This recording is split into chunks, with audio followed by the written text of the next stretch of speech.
One Flew Over the Cuckoo's Nest by Jack Nicholson.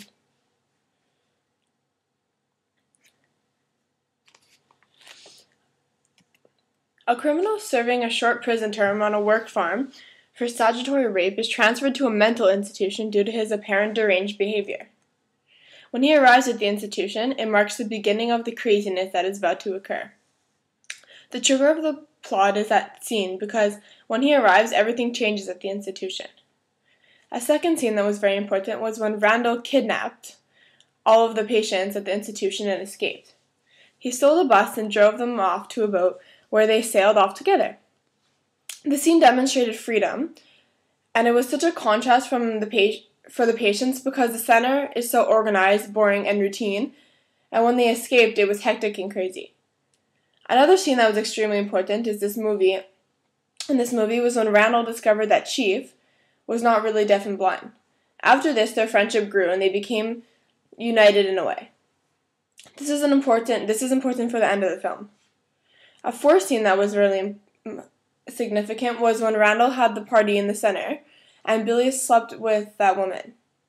After this, he lost his stutter, but Nurse Ratched yells at him and he regains his stutter. In my opinion, this proves that Nurse Ratched didn't try to help them, which was the feeling I got the entire movie. She was very rude, mean, and cruel to them. Billy's suicide was a huge moment in One Flew Over the Cuckoo's Nest, because it impacted you greatly as a viewer because it upset the mood of the movie intensely.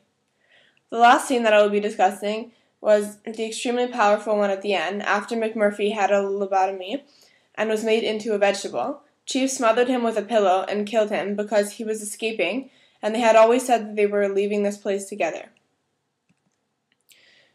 This movie is a psychological drama because it often incorporates elements from mystery and drama, along with the typical traits of the thriller.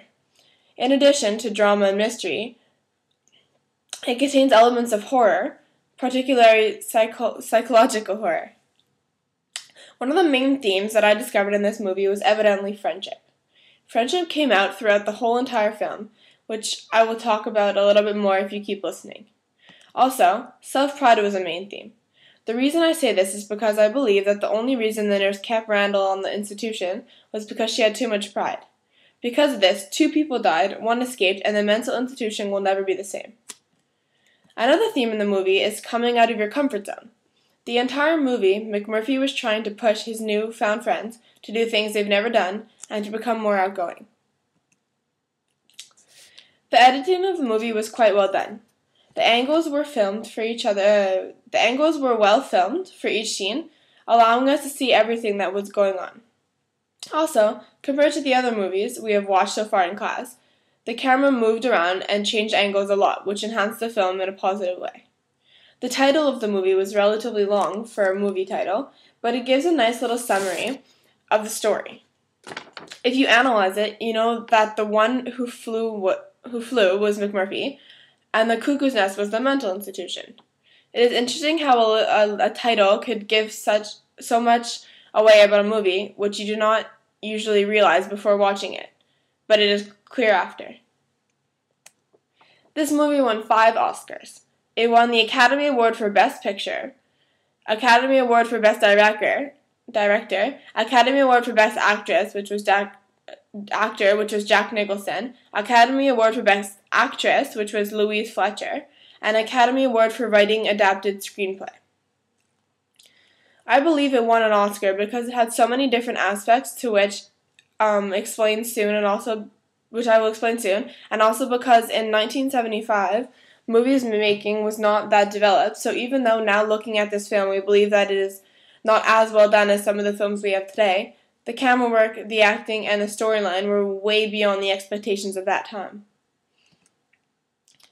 This film was exceptional because it had a very unique and interesting plot. The friendships that McMurphy made with some of the men in the institution was so powerful and moving. The end of the movie was incredible but terribly upset me because the 2 friendships that were very emphasized throughout the whole film, which were McMurphy's friendships with Billy and the Chief, were destroyed. It was interesting how, as a grown man, McMurphy acted so immature and tried to defy the authority. He acted to me as if he was a teenage boy rather than a grown man.